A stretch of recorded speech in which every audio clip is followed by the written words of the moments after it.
Hello and welcome to the Try Talking Sport podcast, hosted by me, Joanne Murphy. Whether you are an athlete, adventurer, endurance enthusiast, or simply have an interest in sport, you have come to the right place for inspiration, encouragement, motivation, and as always, plenty of entertainment.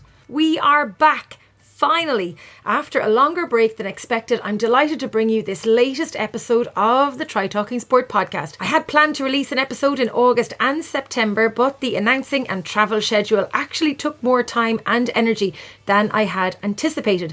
And so the podcast took a backseat for the past 2 months. But now that we are heading into the back end of the season, it's time to get the show literally back on the road. It's been great to meet and reconnect with so many people across the season, both familiar faces I've met with over the past few years, but also super to meet lots of new faces who are at the start of their triathlon journey. My own training has definitely taken a backseat over the past few months. I can't remember the last time I was out on my bike. I haven't run since early September, and I just about managed to get back in the sea on Sunday for a quick dip. But the winter is coming, and as the dark nights set in, I'll be back on Zwift pedalling away to my heart's content until it's time to escape to the sun for some warm weather training in the new year. Speaking of getting away, I'm en route to Kona this week, currently in San Diego hanging out with the voice of Ironman, Mike Riley, and his wife Rose for a few days ahead of the biggest announcing week of my career as part of the team for the historical Women's VinFast Ironman World Championship. Excitement has been building over the past few weeks for the race, and I can't wait to get to the Big Island and embrace all that the World Championship has to offer. After Kona, I head to Tempe for the Ironman 70.3 Arizona, which will round out my season of triathlon and Ironman events for this year. Best of luck to everyone racing over the next few weeks. I'm looking forward to seeing lots of familiar faces on the Big Island, and there's a great crew travelling over from the UK and indeed from Ireland. So if you're over there, be sure to come and find me. You definitely won't miss me on the microphone. Before we dive into this episode, a big shout out to Galway's Karen Cassidy, who last week cycled 570 kilometres from Misenhead to Mallinhead in a time of 21:43:03, setting a new, yet to be ratified by Cycling Ireland, record. A super performance from the two-time Mondello 24 Cycle Women's solo winner and winner of the Wild Mayo Ultra 300k unsupported race this year. Simply superb, and we are all so proud of Karen and what she has achieved. As always, don't forget about our discount on Nuasan products. If you haven't checked them out yet, go to www.nuasan.com to see their range of products and use the code TTS15 to get 15% discount online. Now to this week's guest, Helen Murray, who brings us inside the hugely popular podcast Inside Tri Show.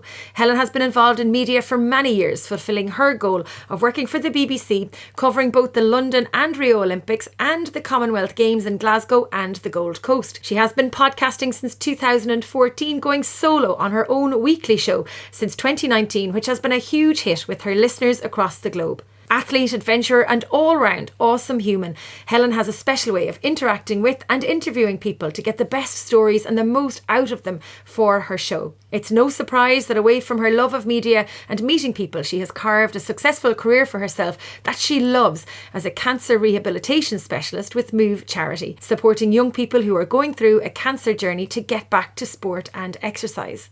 Helen has been involved in triathlon since 2011, which has seen her take on lots of races and challenges, including Ironman Austria and IRONMAN Wales.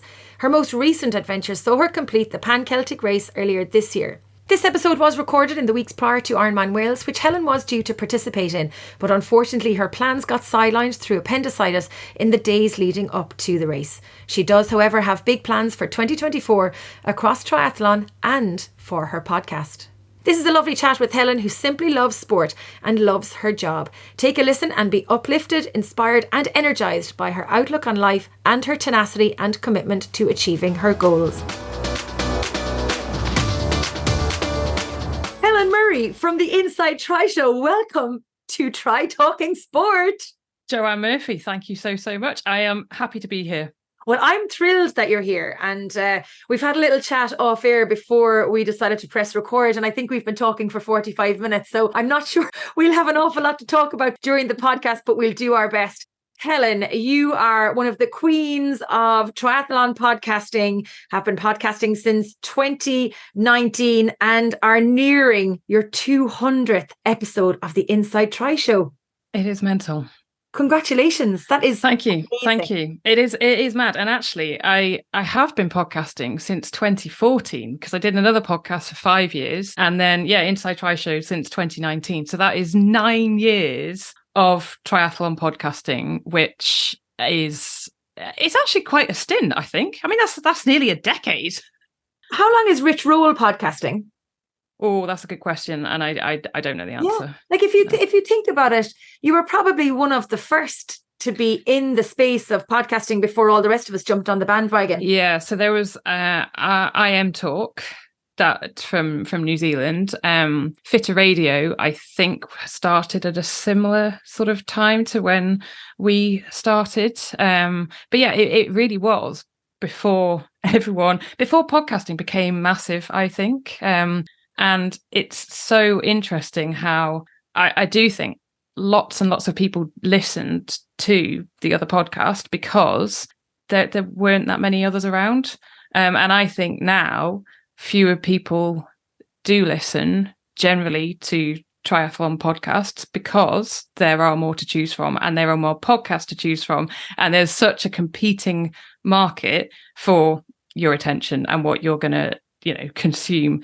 Like YouTube, so many people have YouTube channels now, which they didn't really 10 years ago.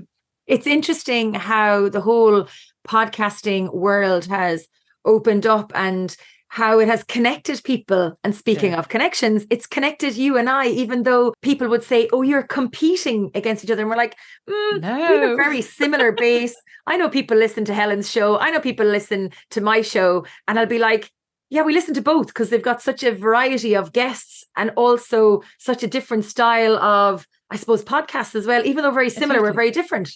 Yeah, absolutely. And I do think that is one of the best things that's come out of it is friendships, which sounds utterly mad. And I'm pretty sure we'll be talking about a crazy cycling adventure I've just done. And the person I did that with, I didn't even know a year and a half ago. And the only reason that we ended up doing it together is she was a listener of the podcast. So I love what has come out of doing a podcast. It's just great.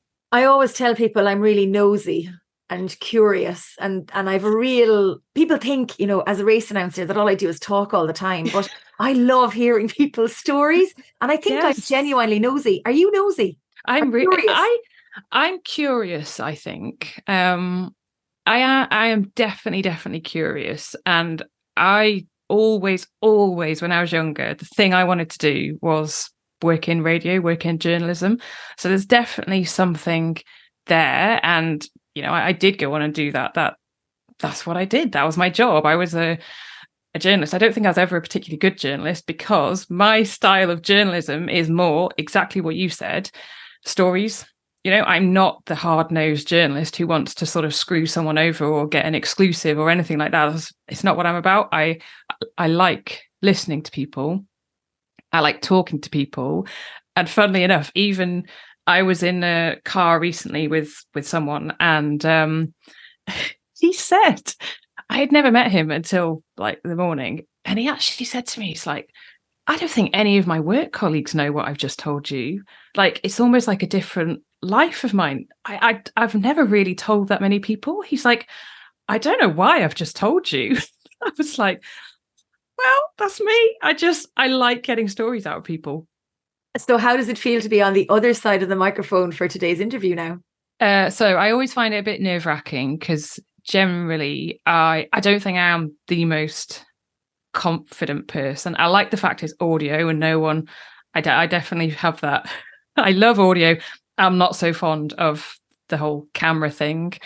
And how do I feel? I mean, we're just having a chat, so I'm pretty happy. And there's nothing, a bit like me. You're not trying to get anything dodgy out of me or anything like that. So I'm pretty relaxed. We're just going to have a chat.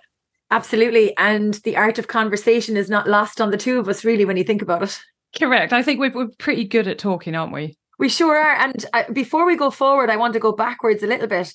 During COVID, we actually joined up together Yes. and had so much fun with our tri-commute. I couldn't remember the name of it there for a second. Total blank. Whoa. But yeah, so that was lots of fun. And it was a really nice collaboration between the two of us to bring some fun and entertainment and put some joy into people's lives on their way to work in the morning, but also to bring some professional athletes on board as well and give them a platform to share what they were up to, because we were keen to hear what the athletes were doing, even though there was nothing really happening. I just remember, was it the first one we did? And we had, Kat Matthews popped up, Laura Siddle popped up, halfway on her way to the pool, something like that. There were others who just appeared, and you're like, this is kind of cool. I think Indy Lee and Kim Morrison popped up as well. Was it Nikki Bartlett was our first guest? And everyone was kind of like dipping in and out, and it was so much fun. But like, there's been so many little adventures, and we've got to meet up a couple of times. And I know, Helen, that lots of your listeners listen to my show and vice versa. But I would love to find out, who is Helen Murray, away from the microphone, away from that fantastic podcast that you have.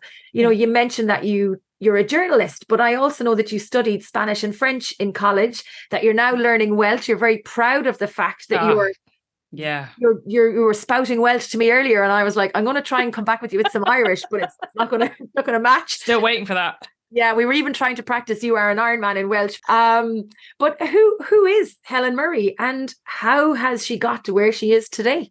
That's a question and a half, isn't it? Okay. So, as you say, I did go and do Spanish and French at uni. One of the best parts of that time was I have a picture on the wall behind me, which you can see, but no one else can. It's a picture of Mexico. So I spent 10 months in Mexico as part of my degree, and I was teaching English in a small town called San Juan del Rio, St. John of the River.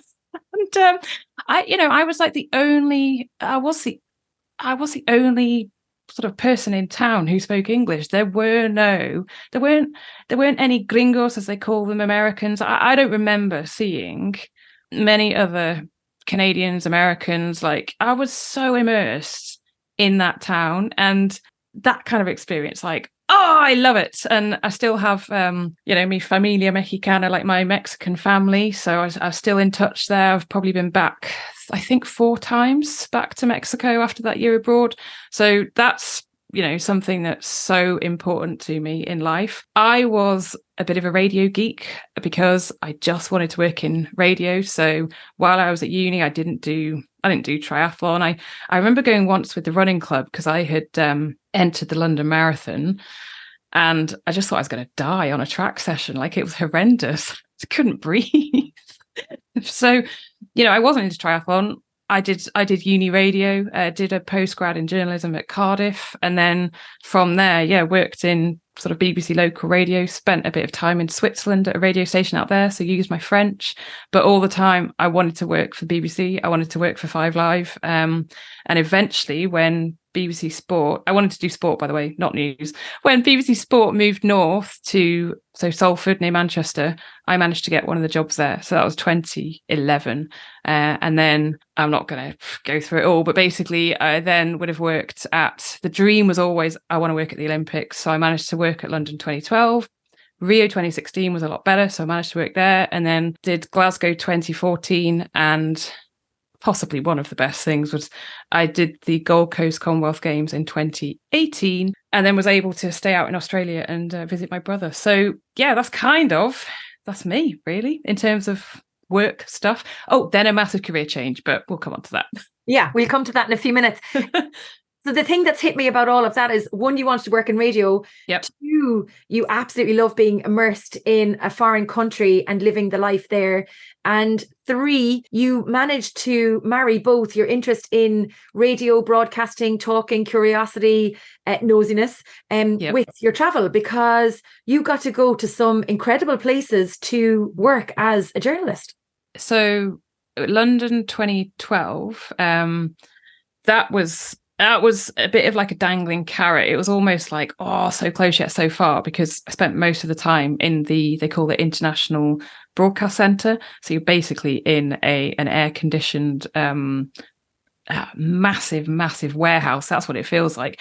I didn't really get to see anything. Rio, I felt like I landed on my feet and I was able to get out and about more.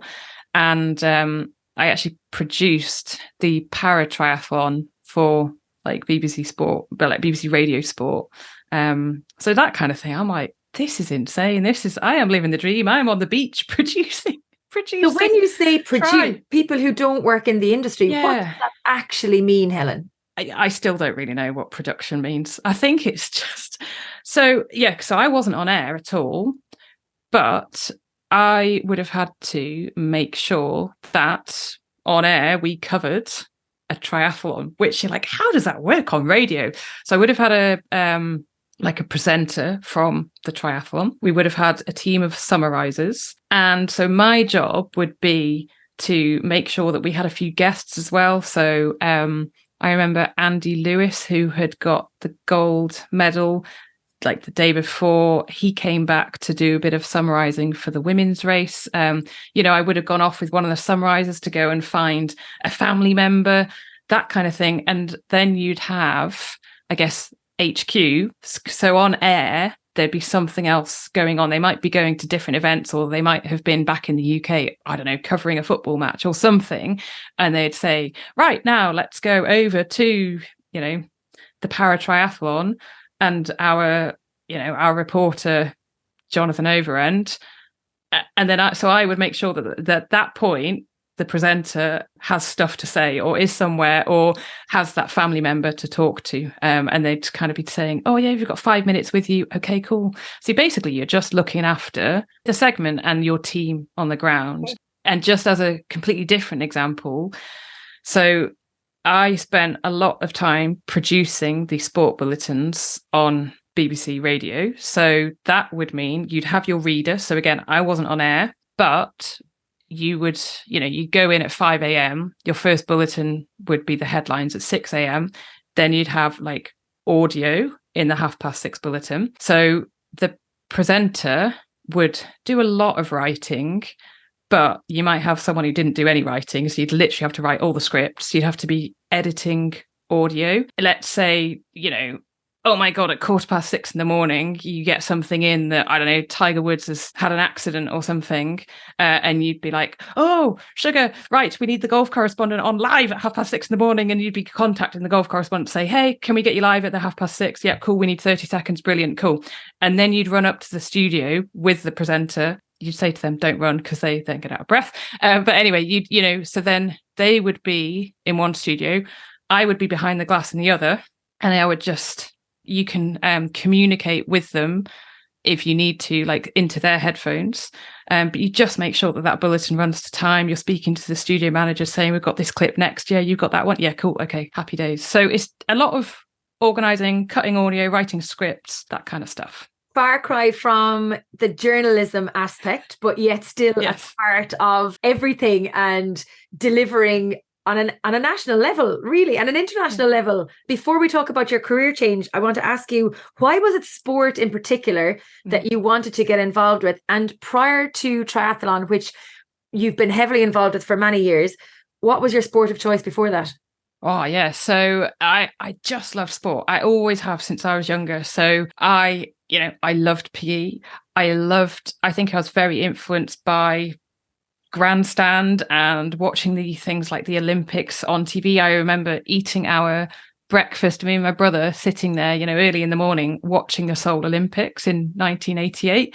So I remember the guy diving and hitting his head off the diving board. And so there's little bits that I really remember. I remember in 1996, the Atlanta Olympics, I think my parents had booked a holiday in like camping in France. That was what we did. We used to go camping in France for the holiday for like 2 weeks. And I think this realization but we won't be able to watch the Olympics. And we ended up going to Devon. That's how much I loved sport. So yeah, I always wanted to kind of get into that. So what was my sport? Well, football is always very heavy. Like you have to have a good understanding of it. And it's hilarious because now, like, I just don't have a clue since that's what come on to since career change.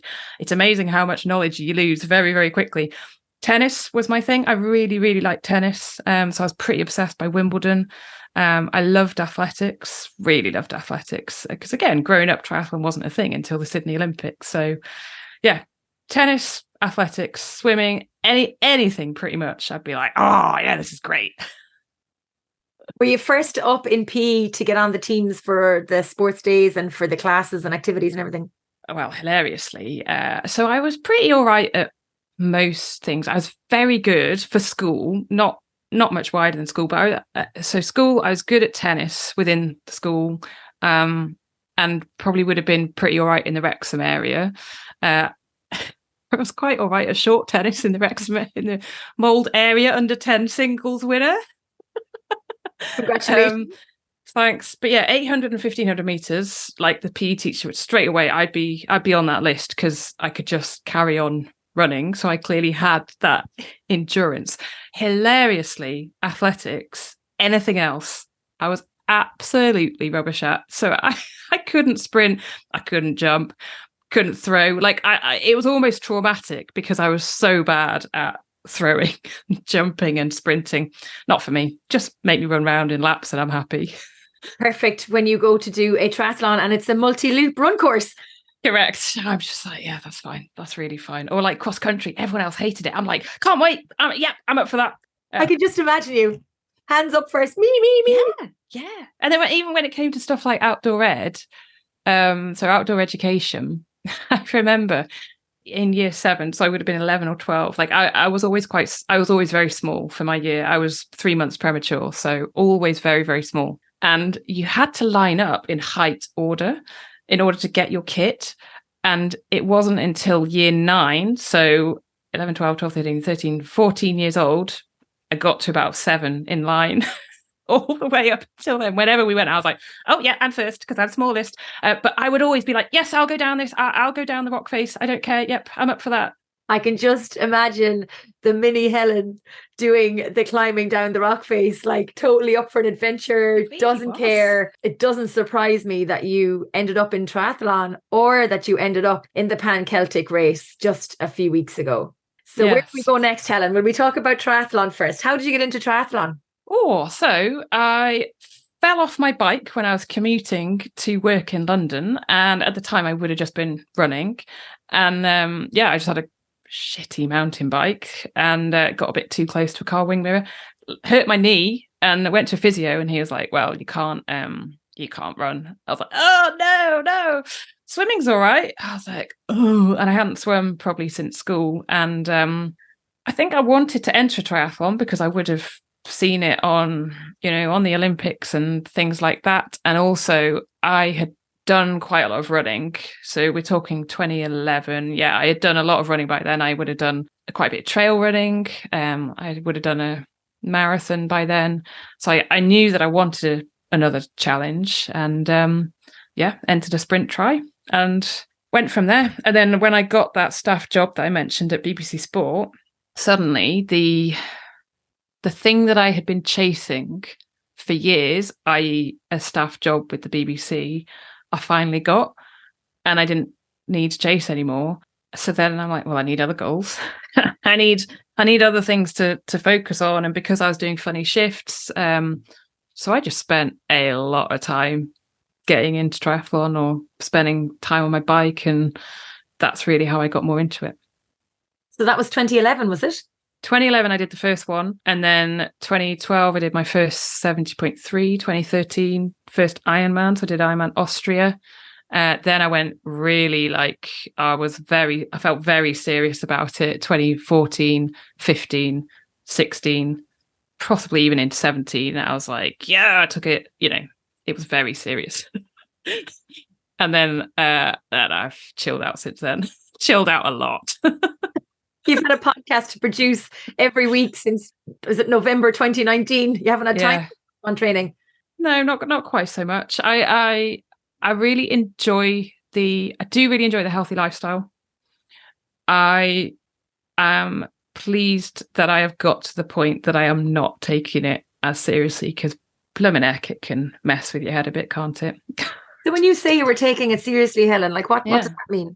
I just like anything in the plan I'd have to do. I'd be knackered. I'd probably be verging on injured. I definitely didn't eat enough. I don't know. I don't think that was a conscious thing. I'd probably was. I'd probably. I wasn't eating enough. I know that now, but I don't. And I was very consciously eating healthily, but it would have been probably quite. If there was pudding, I'd probably be like, no, I'm not going to have pudding. I'll just have a yogurt. So stuff like that. And it's just not a good place to be. Did you go too far on the wrong side of pedantic? So I didn't have I wasn't chucking up or anything like that. Really, really wasn't. I didn't go that far, but people or maybe would I say, suppose the way I want to rephrase it is that it became all consuming, maybe. Yes, so it wasn't just about the swim, bike, run, the core, the training, but actually it filtered almost too much into normal life. Yeah, I remember thinking, I can't go to that wedding because I need to do a 5-hour ride. So that's where, now I'd be like, I'm going to that wedding. Really, in the grand scheme of things, what difference is a 5-hour ride going to make? I think, Helen, probably what you would do is you would say, I'm actually going to cycle to that wedding the night before. So I get my 5-hour ride done, shower and sleep, and then get up and be ready for a party. I think maybe that's probably what would have happened. Yeah, no, but I remember feeling like, oh my God, but I know that's going to be like a key weekend before doing, it would have been an Ironman. And I look back now and I'm like, what the hell? Like, really, what the hell? And I know, so I was in a tri club and people that track would be like, Helen, you need to eat. You just need to sit down and eat cheese. You need to eat you just eat a bar of chocolate. And it's like, I would have been eating. I would have been eating that stuff. But I know, I now know. I was like, there's no way I was eating enough. No way. How did you switch then? How did you come out the other side? So it became the lifestyle piece for you. Yeah, so I think getting injured had played a good role in that. So 2016, when I did Ironman Bolton, I honestly, I did actually enjoy it that time. I enjoyed the training. So maybe there was just a bit more sense to it. I entered Ironman Wales in 2017. And again, I didn't realise, but pretty much I did it with early signs of a stress fracture of my hip. I'd been in a bit of pain, and so then that then caused I couldn't really do anything for quite a good few months, and I think that was the change, really. So when is the last time you did an Ironman? Hey, this is a good. So an Ironman branded was 2017 at Ironman Wales. 2017, and tell me, when is the next time you're doing an Ironman? 2023 Ironman Wales. What? Yeah, should I tell you what it was? It was seeing Hannah Monday last year. Did Hannah come third, I think? I think, yeah. And she just looked like, most of the day I was like, I'm so glad I'm not doing this. I am so glad I'm not doing this. I would not want to be coming up saunas for no. Oh God, I would not want to be in that sea. And then she just looked like she was having so much fun. And it was watching people on the run. And I think she smiled the whole way. Yes, she smiled. And I'm like, that is why I want to do it again. I want a bit of that, like the atmosphere, the vibe. I just want to go and have fun. Whereas last time in 2017, I was like, I really wanted to qualify for Kona. I would have wanted to, or if it wasn't that, I wanted to get one of those bloody red trophies. Wow. Yeah. So the aim of the game this year? I just want to have fun. That is it. I want to go and enjoy it. Yeah. Love it. Very different. When you look back at, and I don't want to dwell on this too much, but when you look back to, I suppose, when you were really in the mindset of being completely maybe over-focused on your training and all of that, how has your lead into this event been different to what it would have been, I guess, when you were so into it, you had blinkers on? Yeah. So I now follow a plan. It's via something called Our Collective. So it's something set up by Helle Fredriksson, and I've been doing that since 2020. And it's so much less than I was doing. And I know it's a plan. And I'm very happy with that kind of thing now. Whereas up until Ironman Wales last time, I had a coach, and now looking back, it was very much copy and paste, and it would have just been, this is the way to train for an Ironman. It's not quite so much, there wasn't as much sort of flexibility. I don't think there was as much flexibility, whereas now I think I'm way more sensible in my own head, I think. And I sometimes say to Rich, I'm like, I am more chilled out, aren't I? And he's like, yeah, you are more chilled out. But the other thing about doing the podcast, and I find this as well, is we as podcast hosts are educated so much by our guests. Yeah. Because we take on board some of the knowledge that they share with us that, like, sometimes you wouldn't get it. And obviously we're getting our knowledge and our information from other sources as well. But sometimes there's a nugget or two from an athlete or a guest. You're kind of going, how did I not know this before? Or, why? Like, how? And I think when you consider that you're now nearly on your 200th episode of the podcast, your brain must be filled full of information and knowledge that you've taken on board either through a guest or that you've just lived your life through, that you've learned along the way. Yeah, and I think a lot of it is that living your life and different passions kind of come and go, and it's not the be all and end all anymore. Whereas for those 14, 15, 16, it pretty much, it really was important to me. And I think I just view it in a different way. But yeah, you do hear that, like Kat Matthews saying she barely does brick runs. You're like, well, that's interesting. Tom Bishop, I don't do any strength training in the gym. Interesting. So there's lots of different things that you do take. And I feel very privileged to have had a lot of the conversations that I've had, or even you were asking about when my last Ironman was, and the one 2021, did it end up being 2021? I had entered an iron distance race, and I was DNF, and that was the first time massive DNF. But I then, following on from that, so it turned out I was anemic, like iron deficiency anemia. And then I did a whole podcast episode on iron deficiency anemia. My God, you learned so much from it. And you're like, wow, how lucky am I to be able to actually do that and then hopefully help someone else. Then they're not in that rubbish position that I found myself in. We're in a very privileged position to have the podcast and to have the opportunity to speak with so many people. You mentioned Tom Bishop, Kat Matthews. There's been so many people on your podcast. Chrissy Wellington, Lucy Gossage, a good friend of yours as well. Even just to mention two of the British superstars. But like, there's been people from all over the world on the podcast. Before we go to talk about your recent bikepacking adventure and your current almost full-time career away from the podcast, I want to ask you, who was the most exciting guest you've had on the podcast? That's the first question. So you can answer that one.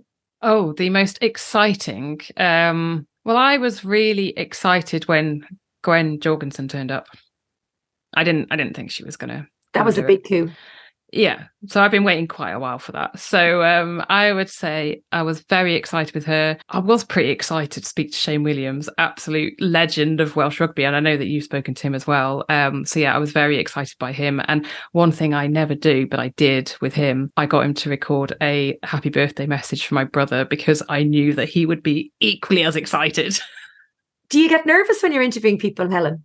I get nervous before interviewing. I told Kat Matthews I do get a bit nervous before certain people. So I was nervous before Kat because she keeps me on my toes, and I don't want to mess stuff up. So I was nervous before her. I would have been nervous before Shane because I didn't want it to be boring for him. I didn't want him to think, what the hell? And again, with Gwen, actually, most of them, no, I don't. If it's someone who I think is let's say a bigger name, then yeah, I just don't want to mess up. That's it, really. I don't want them to think, who the hell are you? Or, well, that was a waste of my time. Yeah. And I think as well, in terms of the nervousness, it comes from, you can only know so much about everybody. And we meet so many different people, and you've chatted to loads of people, but the people who are the true fans of, not that they're true fans, but like they're following their YouTube channels, they're following everything, they're all over their Instagram, they're all over their Facebook, they know everything. It's really difficult to then try and pretty much learn everything you can about a guest before you bring them on, so that you don't sound like a total dope when you're asking them the questions. And sometimes it can be quite daunting to have some of the bigger names on as well, because you're like, God, will the listeners think I'm a total dose? Right. I don't know the answer to my own question. Now, sometimes you'll know the answer to the question, but you're asking it anyway. But yeah, there is that little bit of kind of a fine line of pressure. Yes, I know. I do definitely find that with certain people. Others, I really look forward to, because I think, they're great. I'm just going to have a bit of a laugh. So someone like, I would say, Jess Learmonth is a good example with Jess, because she's great value, really, really good value. But yeah, there would be others, and I get that feeling of I don't want to mess this up. I definitely get a kick out of getting a little nugget of information from someone that maybe somebody else didn't get, that you get just one extra little piece from them. So yeah, so any of our future guests who are listening to the show, myself and Helen love getting the extra little bits from you. So it's all good. Helen, I'm going to move quickly into your current almost full-time career. Move Charity, a huge part of your life, and a chance chat with Lucy Gossage and a chance meeting with the superstar that is Lucy Gossage a few years ago has led you down this path of incredible work with Move Charity. Yeah, totally. So I got to the point with the BBC that I was like, I didn't want to. I was basically about to go back to bulletins, or having to go back to bulletins for a third time. I was like, I don't think I really can't be doing with that now. I don't want to be doing stupid shifts. I actually want to do something that helps other people. This is quite a selfish sort of job. And I had started to do my PT qualifications. I had done my tri-coaching qualifications, like level 2. Still while I was at the BBC, and I was just like, I don't think I could see myself working in a gym. Watched a documentary from ABC in Australia all about cancer and exercise, and I was like, oh my goodness, that is how I can use my PT qualification. So did the cancer and exercise qualification on top of that, and then Lucy Gossage saw that I was doing this qualification. She was like, oh my God, this is amazing. I didn't know you were like doing that. So, nor did I really, but anyway, and then we were at a triathlon, and we had a chat, and she said, you need to speak to Gemma, who set up Move Charity. And she would have said to Gemma, you need to speak to Helen, she's going to be taking a sabbatical from the BBC, like, get her on board. So that was November 2018. And I can't remember if I started off doing 2 days a week. I don't know if it's 1.5. I'm not really sure. So I now am staff for 3 days a week, and I look after this online program. So it's helping young people, so 13 to 30-year-olds, get fitter and get stronger after a cancer diagnosis. So it's amazing. I love my job. Sometimes it's bloody hard work. Sometimes it's emotionally draining. It's really hard in that I work from home. I find it quite lonely sometimes, but the highs of the, emotional roller coaster definitely outweigh those lows. So, when you get someone saying, after it's like this 8-week program, and you get someone who you've spoken to every week for, half an hour, maybe, one of the chatty ones, not one of the ones who's just like, yep, no, okay, bye. So one of the chatty ones, and he says, I think I'm in a position now that I can go back to the gym. And you're like, happy days. That's amazing. He wouldn't have felt confident enough to do that. Or you get someone on Zoom, and, you can tell they just haven't moved. They have not moved for quite a while due to horrendous treatment, steroids, whatever. And even just doing something as simple as some basic stretches, and you've made a difference to their day. So I love my job, and I can only see the Move program like getting bigger and helping more young people, basically. I can see from your face, the smile on your face when you talk about Move Charity. I didn't see that for much of the previous part of the podcast, other than when you were kind of laughing at me and with me. But it's amazing to see you talk about it and the impact that it can have for those young people who have gone through a traumatic experience at such a young age. I'm reading something at the moment about the importance of fulfillment. And you talk about the BBC and going back onto the bulletins and back onto the crazy shifts. And really, there was no fulfillment there. Whereas it seems like you're now with Move Charity for, is it nearly 5 years this November? Yeah. The fulfillment must be huge by comparison, to know that you're making such a difference to the lives of these people. Yeah, and it's something that I didn't feel like I made a difference in sport at all. You'd be saying about, oh yeah, Man United won 2-1 last night. And I mean, fans of either team might get a bit excited or whatever. I liked in BBC Sport, I enjoyed doing certain things which, I remember actually I did a piece on Lucy Gossage. Like, that's cool. I managed to get a piece on the BBC Sport website. So that sort of thing I really enjoyed doing, because I felt like I am getting that person's story out there. But yeah, with Move Charity, Lucy always says, like, you make such a difference to people's lives. And it is, I mean, I must do, but I do find it very fulfilling being able to help someone and being able to, give someone their confidence back. There's more to it than just helping someone get fitter and stronger. And I think that confidence element is massive. And people seem to enjoy, talking to me, and they get a lot out of that as well. So you're like, okay, I must be doing something all right. Definitely. And sheer sound as well. So like, I'm not surprised you're awesome at your job. Thanks. Okay, so she's awesome at her job. She has moved a little bit from triathlon, even though she is doing IRONMAN Wales. But the biggest adventure that Helen Murray has been on in recent times is the Pan Celtic Race, a self-supported bikepacking race this year, which saw nearly 300 people cycle around Brittany in northwestern France before grabbing the ferry to Portsmouth and then cycling to the finish line in, I'm not going to try pronounce it, but it's in North Wales. What's it called?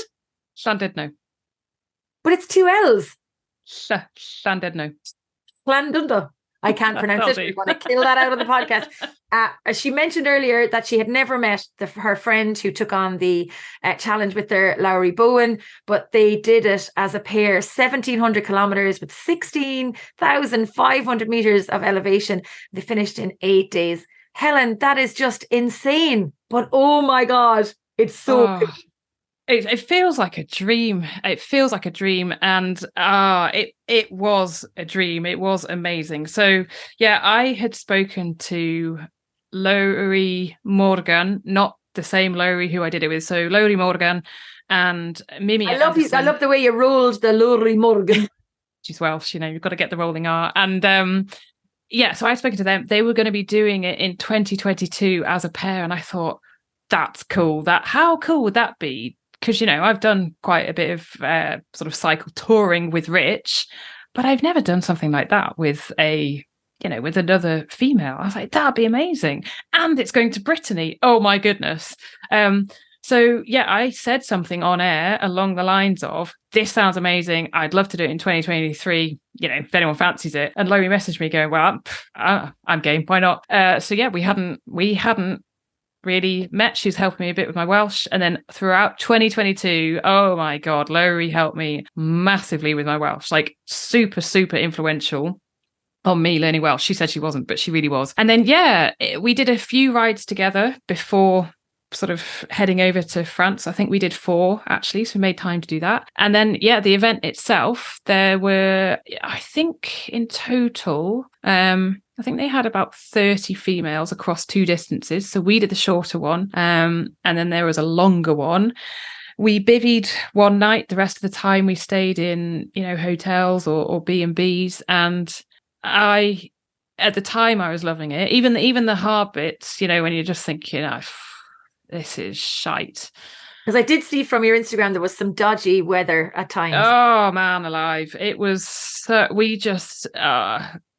there were a couple of days and the rain was incessant. It was so heavy, but you can't really, we were like, what's the point in stopping? Because we have to carry on. It's not going to stop raining. So crack on, because it's a race. Whereas if if we were cycle touring, I'm pretty sure we would have just said, let's call it a day here. So yeah, that weather was very, very challenging. And that meant one day that we both slipped actually on old train lines. And I mean, that was the worst bit, I'd say, of the whole thing. It was horrible. We both hurt ourselves. And I think we were like, I didn't know if I could carry on. So yeah, that bit was challenging. But as a whole, oh, what an adventure. Do I want to do it again? Never say never. I'm not going to do it next year because I'm doing Roth next year. But no, it was awesome. And just to do an adventure like that, it's not triathlon. You know, you're on your bike for, I mean, the leaders would literally have been on their bike for hours. We weren't on it for quite as much. When we moved, we shifted, but we stopped a lot. And yeah, so it's just amazing. You did it as a pair. So did you stay cycling together the whole time, or did one of you go ahead or behind? Or we did cycle the whole thing together. Like clearly on hills or descents, one would be, you know, Lowry's much faster than me or more confident than me going down, and I was probably a bit quicker on some of the hills going up, but we were never that far apart. There were some times where we were actually, because we were a pair, we could draft each other. So there were some bits whereby you'd just be TTing and you're like, whoa, we're moving quickly here. But no, it was so, I loved having someone else to chat to. And, you know, there were times whereby we weren't talking at all, but there were other moments, especially more as the day went on and we probably, you know, had a few coffees and a bit of food and we would be a lot chatty and we just had a good laugh. And what sort of weight did you have on your bike then? Because it was a bike packing adventure. You had your bivvies, you had everything. You know, were you carrying 10 kg on the bike, or were you carrying a bit less, a bit more? I never put my bike on the scales. Didn't. So I honestly don't have a clue. This is one of those things that the people at the front would be obsessed by, whereas I had a few bits of kit already, and I wasn't prepared to spend a load of money just to get things that were lighter. So I honestly don't know how heavy it was, but what I can tell you is going uphill now is so much easier without the extra baggage. I definitely feel stronger on a bike than I did a few months ago. Let's just say that. And out of curiosity, over the 1,700 kilometers, it was 8 days. So how did you break down the distances and how many hours a day were you in the saddle? Yeah, so it varied a little bit. So the first day we actually had booked a hotel. So we knew, right, we are going to ride. It was 127 miles. So sorry to flip to miles, but I know that's what that one was. The second day, we were riding from 6 in.the.morning through to 10:15 in the evening. Obviously, we'd stop. We actually stopped and had steak free during that day. Third day got cut short because of the accident. And then the fourth day in France was, I think it was about 110 miles. Like we knew we had to get to the ferry, but because after that crash, it sort of messed us around a little bit. Like we would have done it in 7 days, but that crash put us back because we effectively lost, a good sort of 18 hours. And then in the UK, once we got to England, I think we knew by then, right, well, we can vaguely do probably about 120, 130 miles, maybe more. And that was effectively what we did to then get back to London. So the final day we clipped in early. It was either 6 or 7 and finished at like 11:20 at night. Oh, wow. It was a big day. It was a big day, but there was no way. I was like, I am not I am going to finish this thing today. Yeah, I didn't want to be out on that bike for another day. What was the highlight of the trip? Pizza vending machine. A pizza vending machine is the highlight of a 1,700 kilometer bike packing adventure. I'm disappointed in you, Helen Murray. It was incredible. The camaraderie. Sorry, come back and tell me a little bit about the pizza vending machine before you move on. You see, you want to know about the pizza vending machine, right? You certainly do. So it's a vending machine, but it's got pizza in it. You can have it hot or cold. And it was just in a village we had seen a couple, and this particular day that we needed the pizza vending machine, you know, there were no restaurants open. It's France. Nothing's ever open. And it was 8 p.m. And I was like, oh, stop. How about pizza, Lowry? Yeah, right. So you just sort of choose on a menu what you want. You say, yep, I'll have it hot, please. And pay your money. It was sort of 12, 13 euros. Comes out 5 minutes later in a box on a little tray. Delicious. Proper good pizza. Well, now Yes. that's very good. It's a business goer, isn't it? Yeah, definitely. So then your real highlight of the trip? The camaraderie between people, definitely. And I think for me, that sense of achievement. It's really difficult to pick one particular highlight because I loved it. I really, really enjoyed it. And I liked that challenge element and that feeling of, I think I can do this, but it is pretty far. Like, I've never cycled that far in such a short space of time. Some of the scenery in Brittany is absolutely beautiful, really, really beautiful. So those sorts of things. But I love doing it with Lowry as well. Really, really enjoyed it. And we did have a real good giggle. Brilliant. I love it. You've mentioned you're doing Challenge Roth. What are you planning for the non-triathlon piece of your life in 2024? Oh, that's a good question. So Rich and I really, really, really want to take, I don't know, anywhere between sort of 4 and 6 weeks off around Christmas 2024 to go to South America.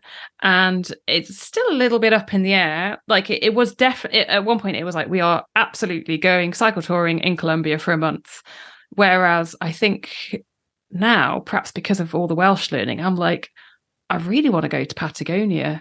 So it might be that we spend a bit of time in Argentina, perhaps cycle touring in Argentina, and then just travel around Colombia, or what a mixture. I don't really know, but that's the plan. And that was what we said after Christmas of 2022. We were like, right, 2 years' time, we're going to save up and we are going to go and have a South American adventure because life is too short, right? You've got to do these things. I 100% agree. You have some big plans for 2024 for adventures, but you also have some big news for the podcast. So I'm actually going to be finishing the podcast at episode 200. And yeah, I mean, that is the big news, Joanne, that I am going to be finishing the podcast at episode 200. That's going to come as a big shock to a lot of your listeners who tune in every single Wednesday and have been tuning in every single Wednesday since November 2019. Yeah, I know. It when I'm saying this right now, because I haven't quite finished it and I'm still putting the final episodes together, there's a bit of me that thinks, it doesn't really feel that real. But then at the same time, I have been thinking of this for probably the last 6 or 7 months. And then I set myself this idea of, well, I'm going to get to 200 episodes, whatever. And I guess because I've had that time to think about it, I know that it's 100% the right reason. And in the final 3 episodes of the Inside Tri show, I've got 3 very special conversations really with people who have had a big impact, not just on me through triathlon, but actually on me and my life, I'd say, over the past decade. And they are more, I actually speak a bit more than I normally do, because quite often I am listening intently and letting someone else, answer all the questions. But I do try to chip in a bit more. And I talk about life really, and sort of different things to do with that. And therefore, some of the different reasons as to why I am stopping. But it has been such a huge, huge privilege to do. I can't really believe that I have even got to 200 episodes. I have taken so much from it. And I know I say at some point in those interviews, I'd prefer to go out on a high while I'm still enjoying it, rather than getting to the point of not getting that buzz from it anymore. I still do. And yeah, I just feel so grateful for having been able to do it, and for people having listened, as you say, week in, week out, maybe on their dog walk, looking forward to it. And yeah, I just feel very, very lucky indeed.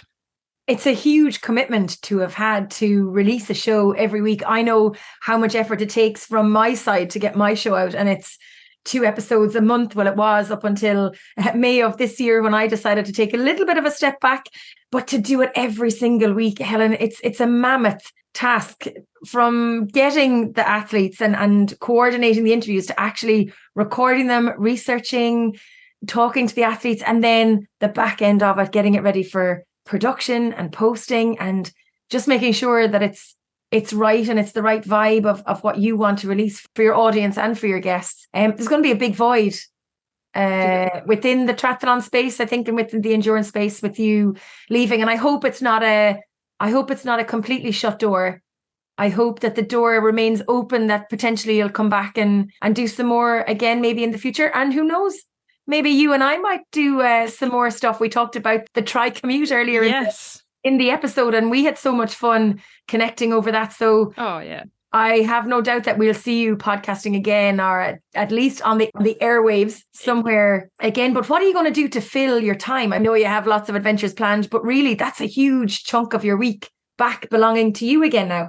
Well, it's an interesting, wasn't it? Because quite often I would put a Monday aside. So Mondays generally that's the day that I do podcast things. And then Tuesday, Wednesday, Thursday, that's my days, or those are my days when I work in cancer and exercise rehab. And then quite often, I will be honest, Fridays would also, for a period, end up being podcast days as well. More recently, over the past year, I've started doing shifts back at BBC local radio on a Friday. Whatever happens with that day, I still want one day a week to do creative things, whether that is BBC local radio, whether it's podcasting, whether it is writing content for someone, I don't know, doing social media, whatever it is. Creativity is really important to me to break up my week, because all being well, I'll be going to 4 days a week doing cancer and exercise rehabilitation, which is super exciting for me. I love that.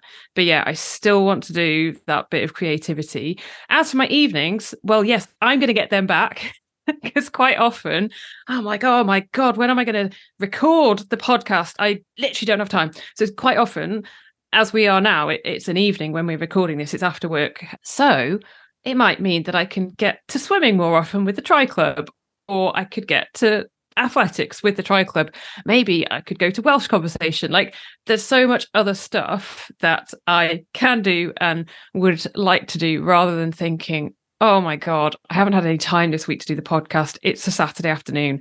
I'm going to have to do it today. So yeah, I am looking forward, and that is a big part of it. Just that time. And time is, my mum always says, time is one of the most precious things.